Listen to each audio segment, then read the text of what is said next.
Nichés dans la réserve du Masai Mara au Kenya, s'étendent les Black Rocks.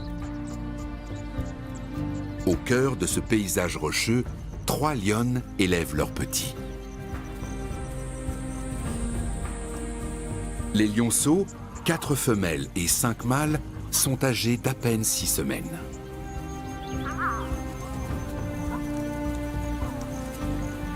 Pendant 5 ans, nous allons suivre les jeunes mâles dans leur ascension vers le pouvoir.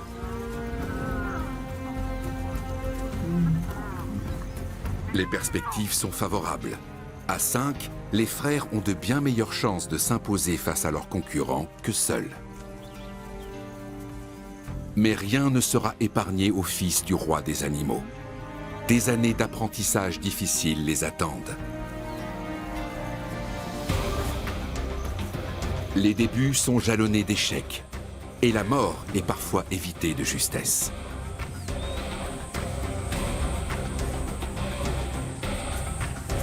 Pour gagner leur place, les jeunes lions devront composer avec la violence.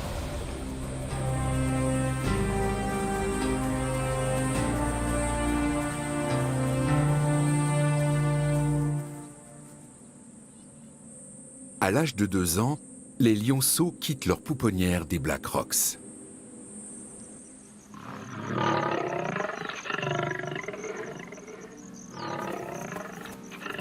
Les 3 mères sont sur le point d'avoir une nouvelle portée. Cela fait trop de bouches à nourrir pour un même territoire. Les jeunes lions devront désormais se débrouiller seuls.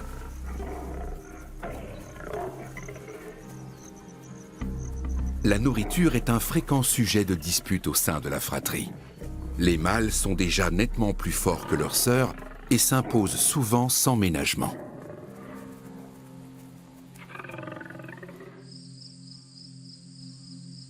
Au fil des mois, les affrontements se font de plus en plus violents et un soir, la situation dégénère. Lors d'une de leurs querelles habituelles, les fauves se mordent jusqu'au sang. Tourmenté par la faim et irrité par la douleur, le mâle dominant tue une de ses sœurs. Suite à cet événement, les jeunes femelles quittent leurs frères. Ceux-ci devront désormais se passer de l'aide de ces habiles chasseuses.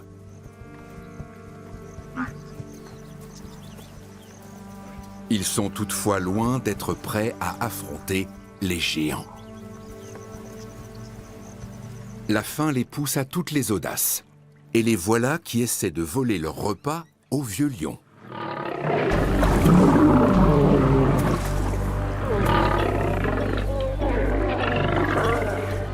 À leurs risques et périls.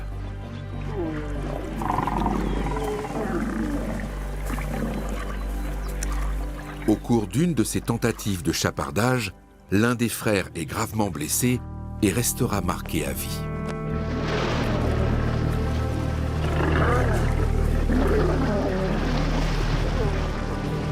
Cette fois-ci, les effrontés ont de la chance et s'en tirent avec quelques coups de patte.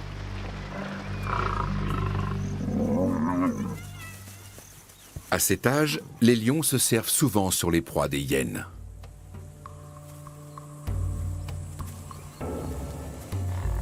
Des buffles du troupeau voisin viennent à la rescousse et tiennent les hyènes en respect. Le festin risque de passer sous le nez des lions.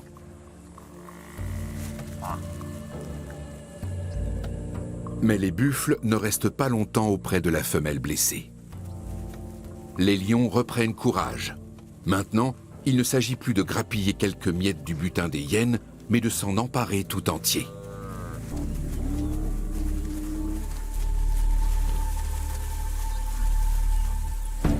La vieille bufflonne ne peut rien contre eux. Pourtant, en quelques secondes, ses congénères sont de retour.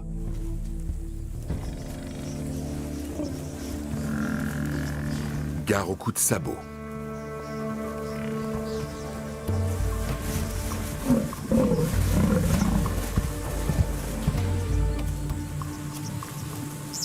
Pour la bufflonne, il est trop tard. Elle ne peut plus se relever.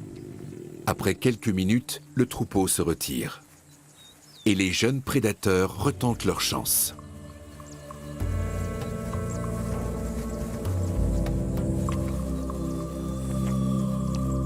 Ils restent malgré tout sur leur garde pour éviter toute mauvaise surprise.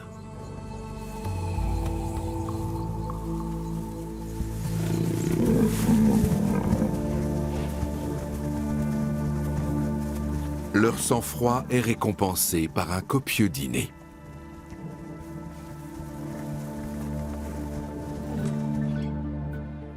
Pendant 2 ans, les 5 mâles sillonnent le centre de la réserve du Masai Mara. S'ils se déplacent souvent en solitaire, ils finissent toujours par se retrouver. La savane recèle bien des dangers pour un jeune lion isolé.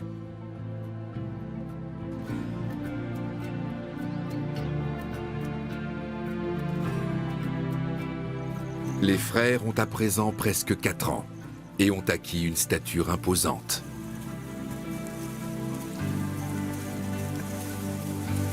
Ils ne possèdent toujours pas de territoire fixe et se déplacent dans une zone située à 25 km au nord de leur lieu d'origine. La léoparde a dû leur céder ses proies plus d'une fois.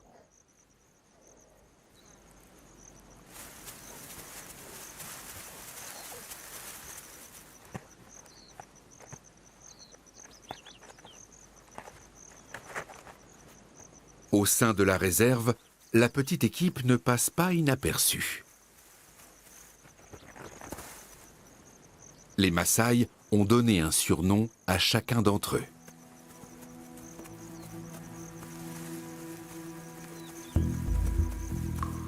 Voici Olomina, le boiteux. Il n'a aucune cicatrice sur le visage car il ne participe ni à la chasse ni au combat. En revanche, c'est le plus actif sexuellement des 5. Quand il était jeune, il a été blessé grièvement par des mâles adultes alors qu'il s'était introduit sur leur territoire. Depuis, il traîne la patte. Olosiadou, le retardataire.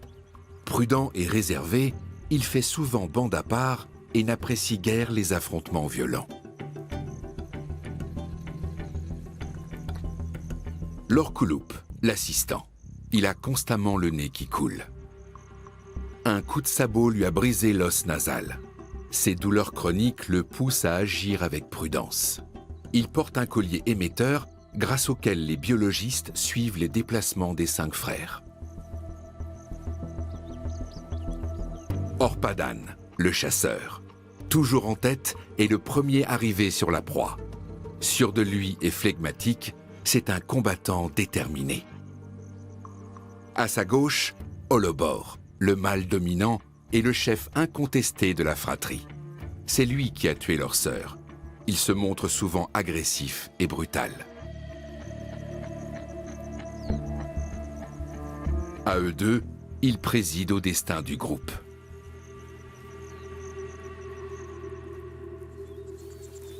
Deux ans après leur expulsion, les 5 frères reçoivent la visite surprise de leur mère. Elles ont dû à leur tour quitter leur territoire, chassées par une grande troupe venue de l'est de la réserve. Vu l'âge des jeunes mâles, cette cohabitation est plutôt inhabituelle.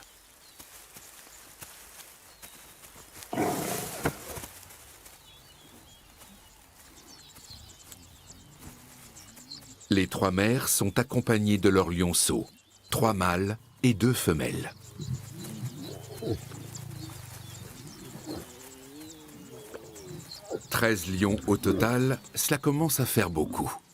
Les 5 frères comptent sur leur mère expérimentée pour ramener des proies pour tous.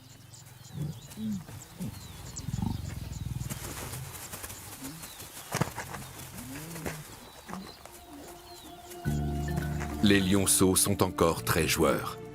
La savane est pour eux un immense terrain d'exploration.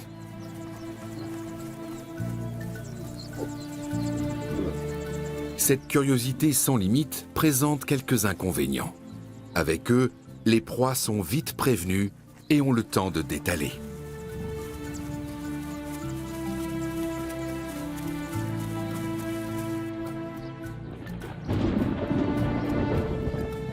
Le groupe ne forme pas une troupe au sens propre du terme. Pas question d'accouplement en son sein. Mais l'union fait la force, surtout pour chasser.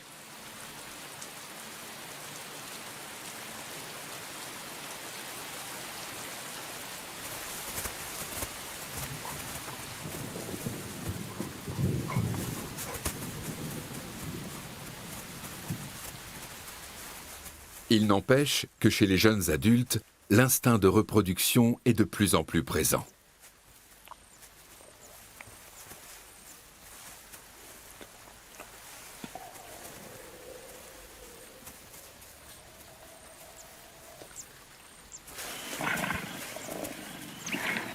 Nomades, les 13 lions ne défendent aucun territoire et évitent leurs congénères.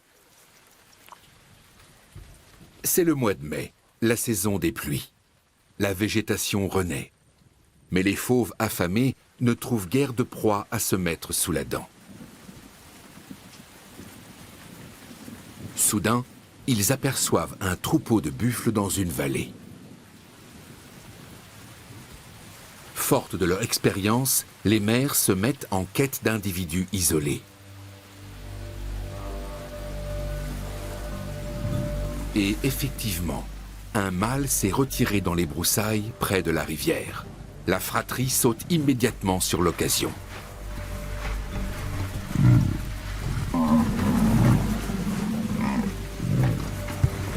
Mais il ne fait pas bon plaisanter avec un tel colosse. Les jeunes mâles font marche arrière, dans l'espoir que leurs mères leur viennent en aide.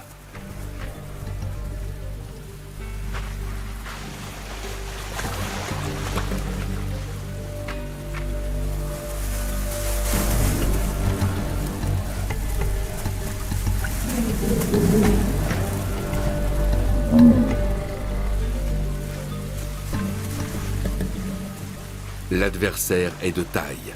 Il pèse près d'1 tonne.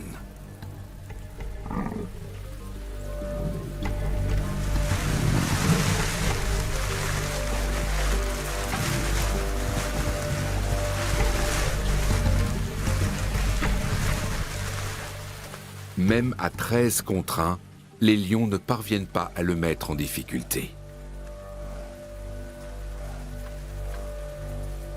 Ils doivent finalement le laisser partir.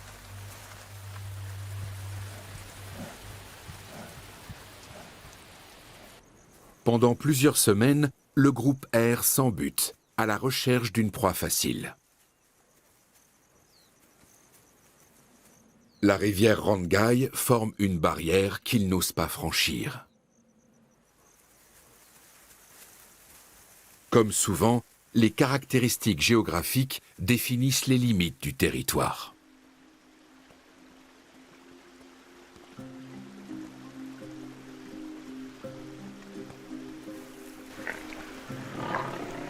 Mais la curiosité et la faim finissent par l'emporter.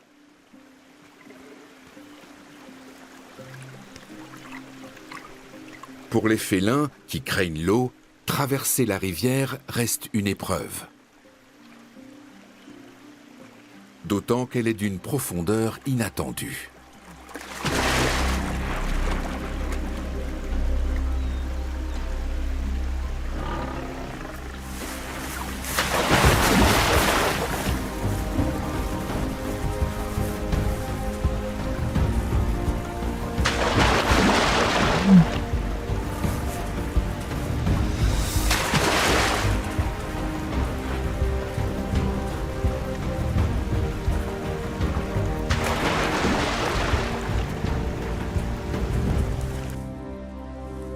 Tous ces efforts pour constater que de l'autre côté, les proies se font tout aussi rares.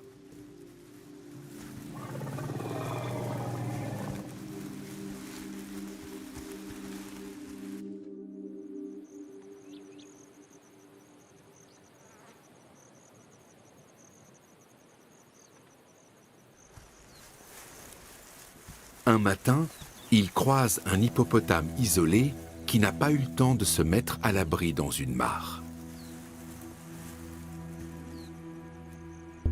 Il n'en faut pas moins pour éveiller l'instinct de chasse des 5 frères.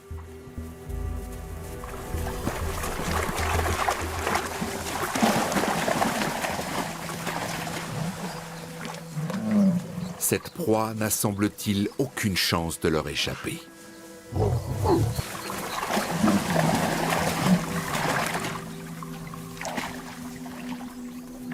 Les 2 plus forts, Orpadan et Holobor, passent tout de suite à l'attaque.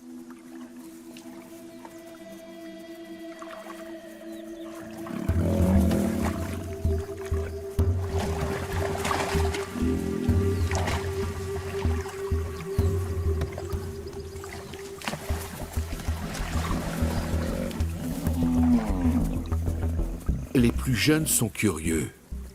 Comment s'y prendre avec un tel monstre?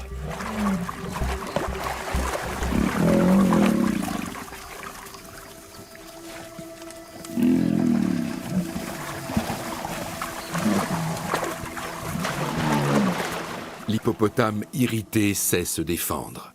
Il lui suffit de rester bien campé sur ses pattes pour qu'il ne lui arrive pas grand-chose, hormis quelques égratignures. Il finit par quitter la petite mare qui n'offre pas une protection suffisante.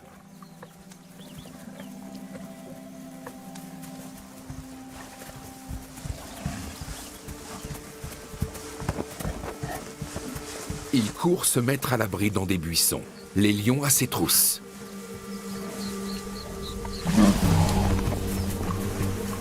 La situation n'est pas sans risque pour les assaillants. Le mastodonte pourrait les plaquer contre un arbre et leur infliger de sérieuses blessures. Mais Orpadan est dans son élément.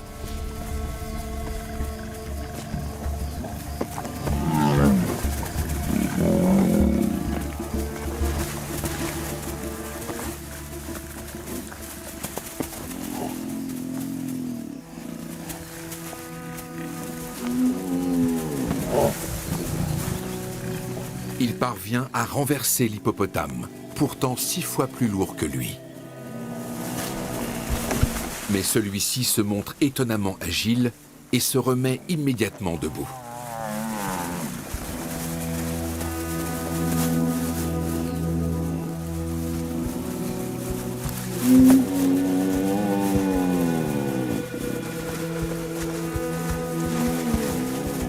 Les mères ont bien du mal à freiner leur progéniture et ne participent qu'à demi. Elles savent qu'ils ne réussiront leur manœuvre qu'en poussant l'hippopotame, par nature vulnérable à la chaleur, à la syncope.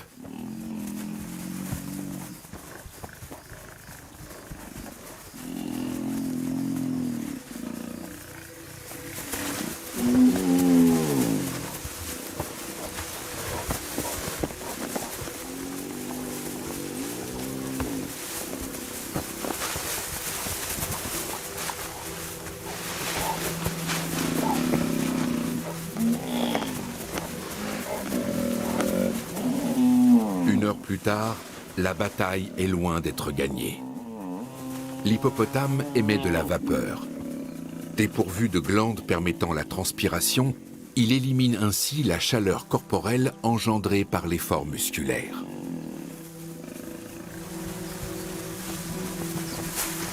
Mais le géant tient le choc.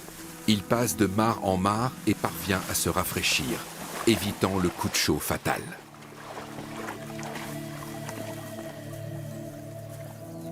Après plusieurs heures de combat, les lions sont à bout de force et s'accordent des pauses de plus en plus longues.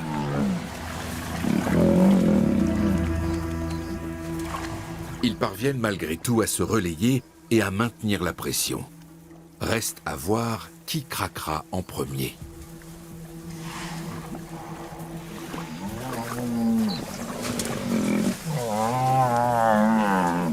Cette mare offre à l'hippopotame un refuge de choix.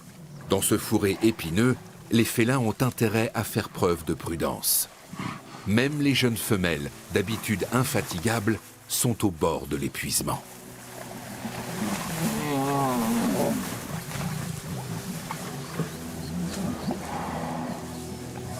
Le combat dure depuis près de 6 heures. L'hippopotame est couvert de sang, mais ses blessures sont superficielles. Ses adversaires n'ont pas réussi à le prendre en défaut.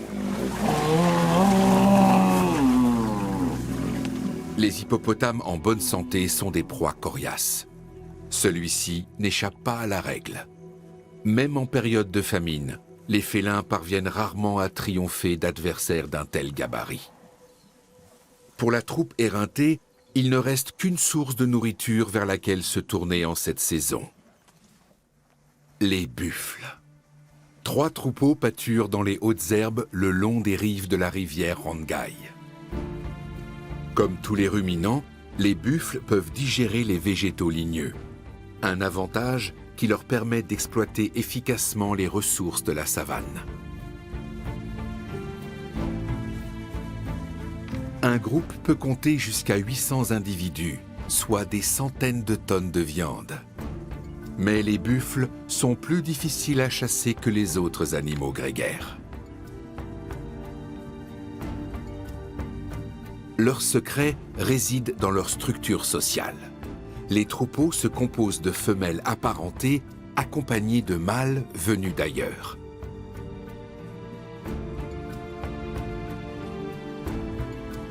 Un troupeau n'est donc pas un ensemble d'animaux isolés, mais une communauté de tantes, de sœurs et de cousines avec leur progéniture. Cette parenté garantit un soutien mutuel au sein du clan. Tout le contraire des antilopes, qui vivent en groupes fluctuants et ne sont pas solidaires entre elles. Mais comme dans tout grand troupeau, certains animaux sont à la traîne ou s'éloignent un peu trop. Ceux-là se retrouvent alors privés de la protection de leurs congénères.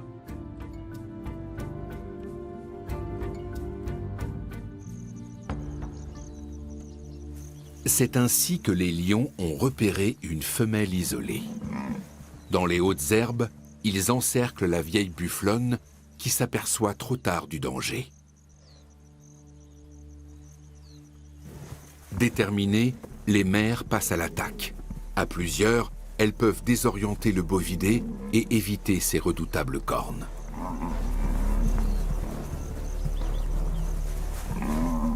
L'une des femelles ose finalement l'attaquer de front et lui saisit le mufle.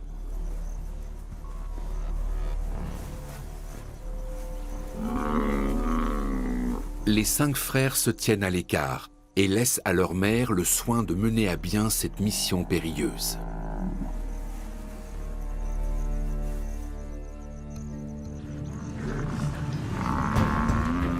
Le troupeau pâture à près de 500 mètres de là. Les buffles voient mal, mais les beuglements de la femelle attirent leur attention. Les secours arrivent juste à temps.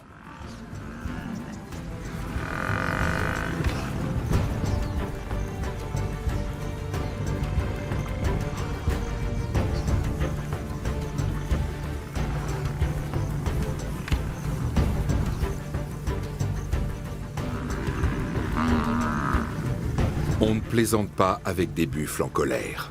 Orpadan prend la fuite. Cette fois encore, les efforts ont été vains. Les lions en sont pour leurs frais.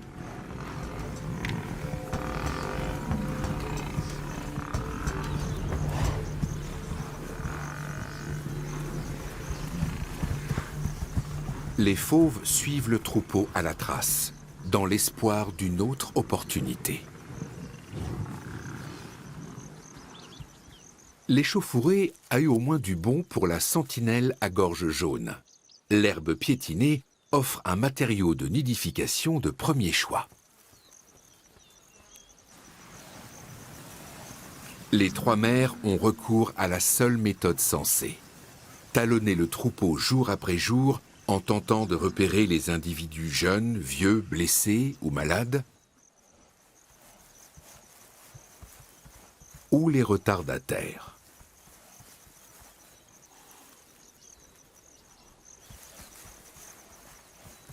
C'est le cas de ce vieux mâle qui, en fin d'après-midi, essaye de rejoindre les siens. C'est l'occasion tant attendue.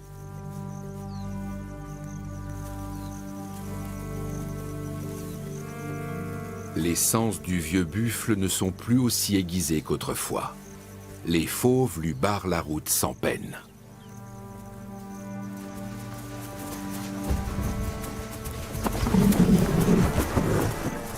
Les jeunes femelles attaquent les premières. Elles sont les plus affamées et ne sont pas conscientes du risque.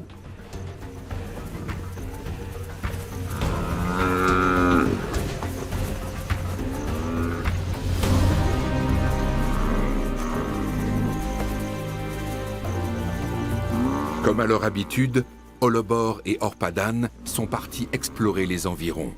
Les femelles doivent se débrouiller seules.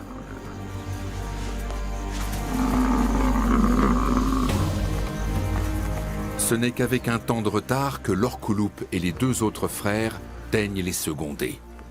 Les femelles peuvent se montrer généreuses. Le buffle fournira de la nourriture pour plusieurs jours et pour tout le monde.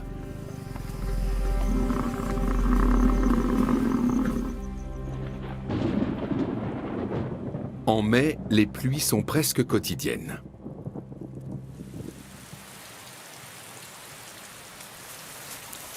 Les lions parcourent la savane humide à la poursuite des buffles.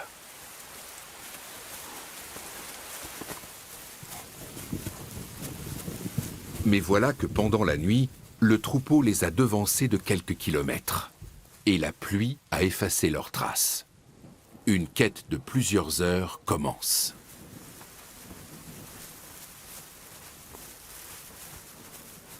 Dans ce paysage vallonné, où le regard ne porte jamais au-delà de la prochaine colline, 500 buffles peuvent aisément se volatiliser. En fin de matinée, les lions retrouvent le troupeau.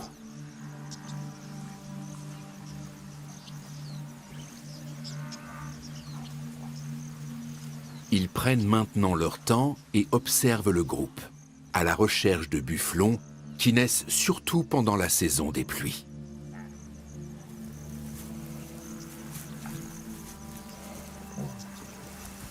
Il arrive que les mères perdent le contact avec leurs petits. C'est ce genre d'aubaine que guettent les prédateurs.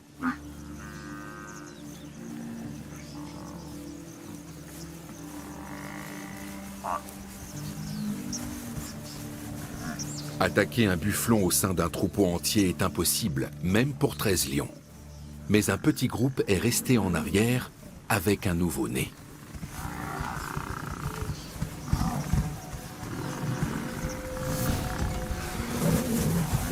Les félins essaient de disperser la formation et de la priver de ses défenseurs.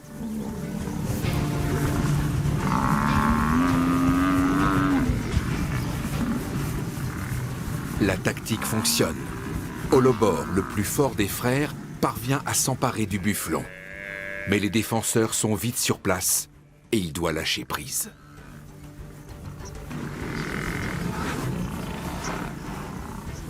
Le petit grièvement blessé ne peut néanmoins plus leur échapper. Et les lions ne se précipitent pas.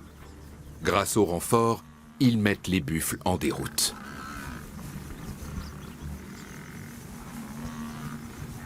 Le butin est toutefois bien maigre pour 13 lions affamés.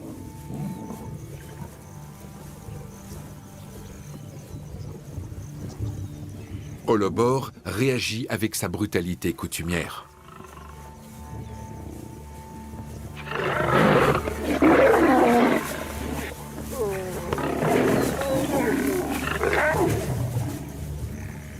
Les trois mères ne tirent visiblement aucun avantage de leur fils aîné et ne peuvent plus, comme auparavant, les chasser facilement. La seule solution est de quitter rapidement cette coalition de circonstances.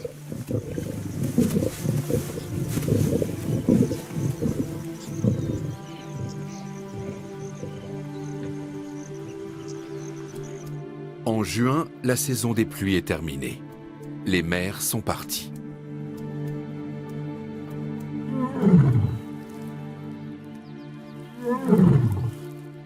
Les 5 frères ont gagné en assurance et sont bien décidés à revendiquer ce territoire comme étant le leur.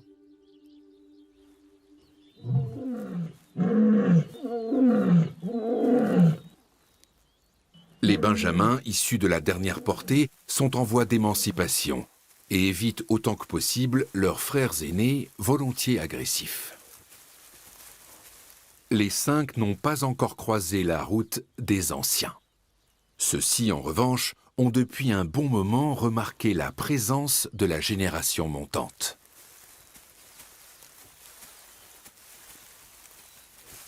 Il s'agit de 2 vieux mâles. Pendant longtemps, ils ont défendu âprement leur territoire autour de la rivière.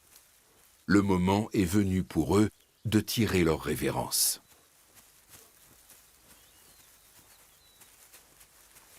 S'ils ne sont pas impliqués dans des combats risqués, ces vétérans peuvent vivre encore de longues années sur leur terre.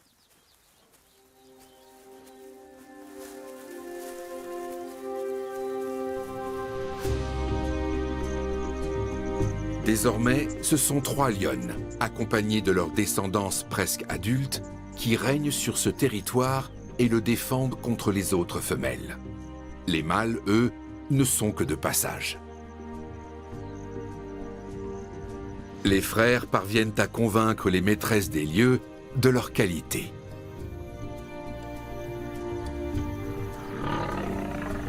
Très vite, les premiers accouplements ont lieu. Mais difficile de savoir s'ils seront couronnés de succès. Souvent, les femelles ne font que tolérer les nouveaux arrivants sans forcément les intégrer dans leur clan.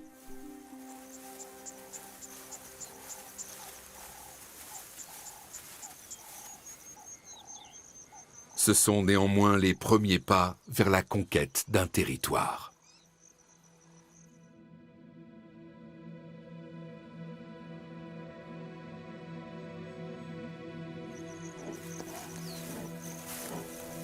Holobor sent qu'un autre lion est dans les parages.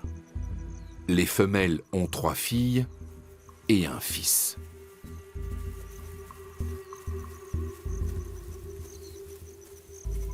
Le lionceau craint les nouveaux venus, mais il veut aussi rester auprès de sa mère. Cela ne plaît guère à Holobor. Il pourrait blesser grièvement le jeune lion.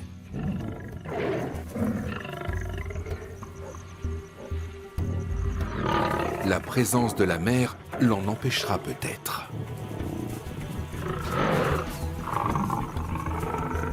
Et en effet, celle-ci prend parti pour son fils.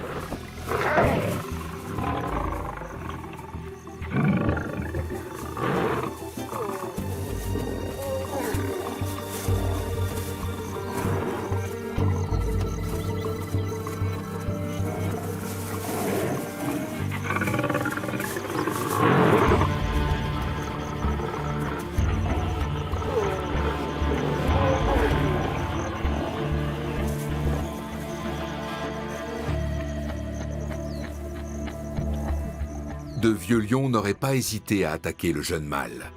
Mais Holobor, qui vient tout juste de prendre du galon, n'est pas encore familiarisé avec son nouveau rôle et s'en tient à une démonstration de force.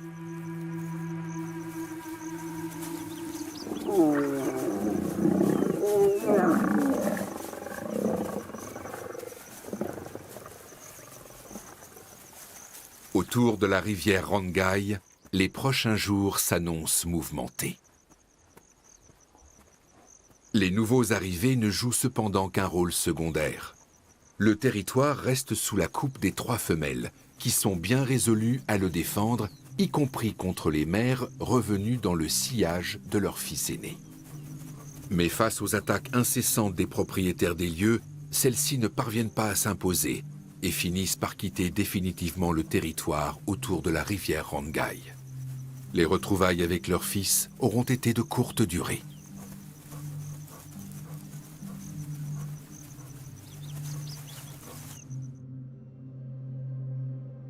À la fin du mois de juin, la période de disette est terminée.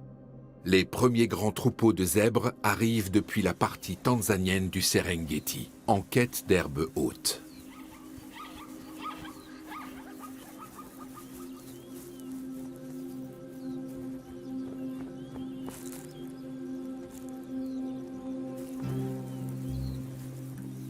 Cette arrivée a de quoi réjouir les lionnes.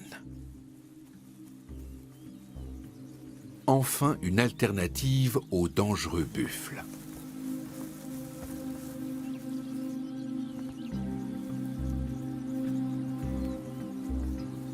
Les lionnes sont plus légères et par conséquent plus agiles que les mâles.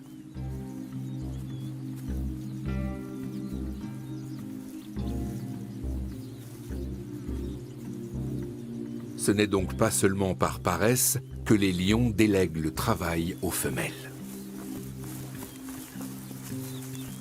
Même dans les herbes hautes, il serait difficile pour un lion adulte de s'approcher sans se faire remarquer. La femelle, en revanche, réussit cet exploit et se retrouve à quelques mètres seulement des zèbres.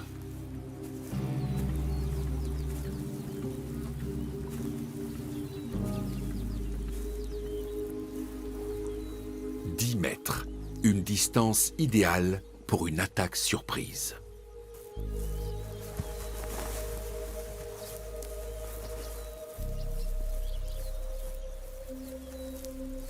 Elle semble surgir de nulle part.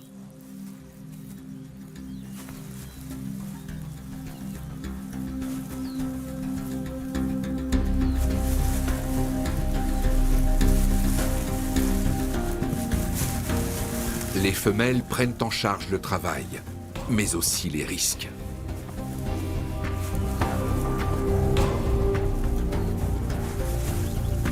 Un coup de sabot bien placé peut causer de graves fractures.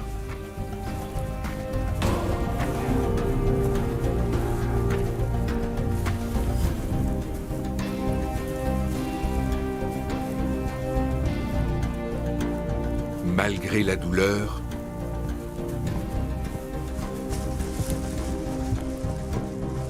la lionne ne lâche pas prise. Et le succès est au rendez-vous.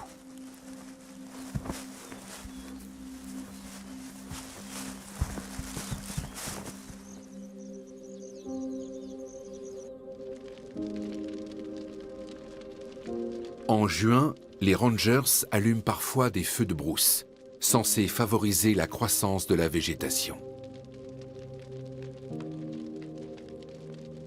En cette saison, l'herbe est encore humide et d'énormes nuages de vapeur et de fumée se dégagent.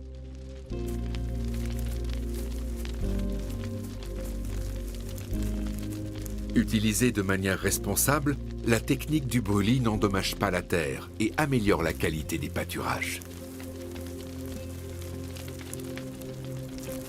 Mais pour que la végétation repousse comme prévu, encore faut-il que la pluie tombe dans la foulée.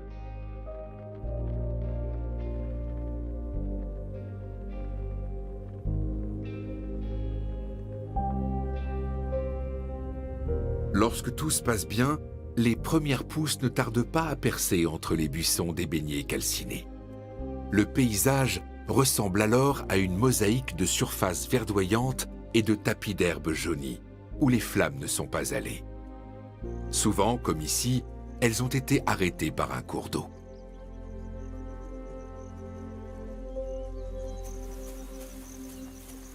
Les deux frères dominants, Holobor et Orpadan, parcourent leur territoire avec une confiance renforcée et laissent partout leurs marques.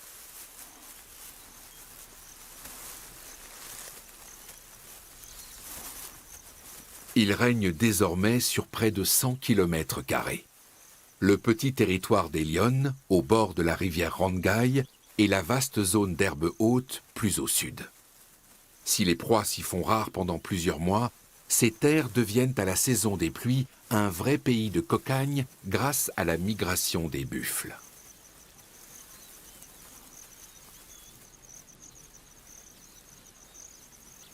Pour sa sécurité, la troupe peut compter sur Orpadan et Holobor. Les deux inséparables partent en patrouille plusieurs jours d'affilée défendre les frontières de leur territoire.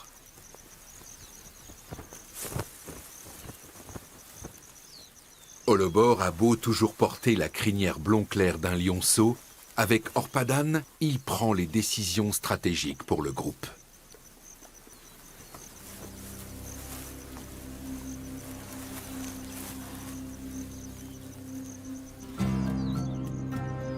Holobor s'aventure régulièrement en terres étrangères. Mais un jour, il va trop loin.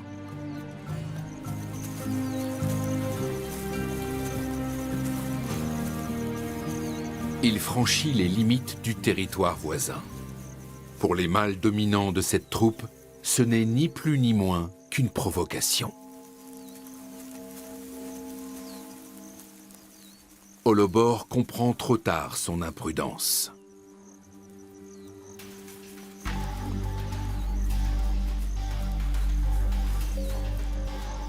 Et rate sa dernière chance de s'enfuir.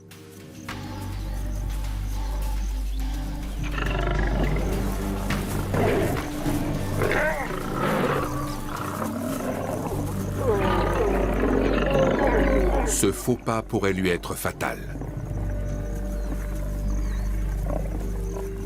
Il ne bouge plus, bien conscient qu'il n'a plus le droit à l'erreur. Malgré tout, sa soumission ne suffit pas, et la loi des lions doit s'appliquer.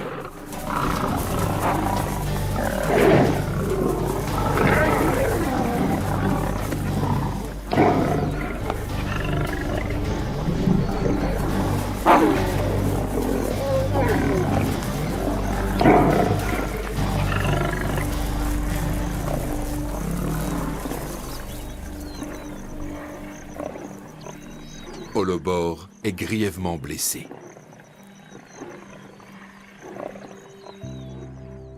Pour la troupe qui vient tout juste de s'établir sur son fief, c'est un coup dur, car Holobor est le leader de la fratrie.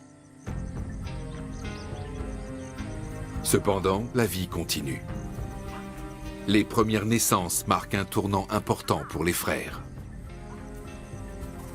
Et la migration des gnous, bien moins dangereux que les buffles, leur assure pendant quelques semaines une source de nourriture abondante.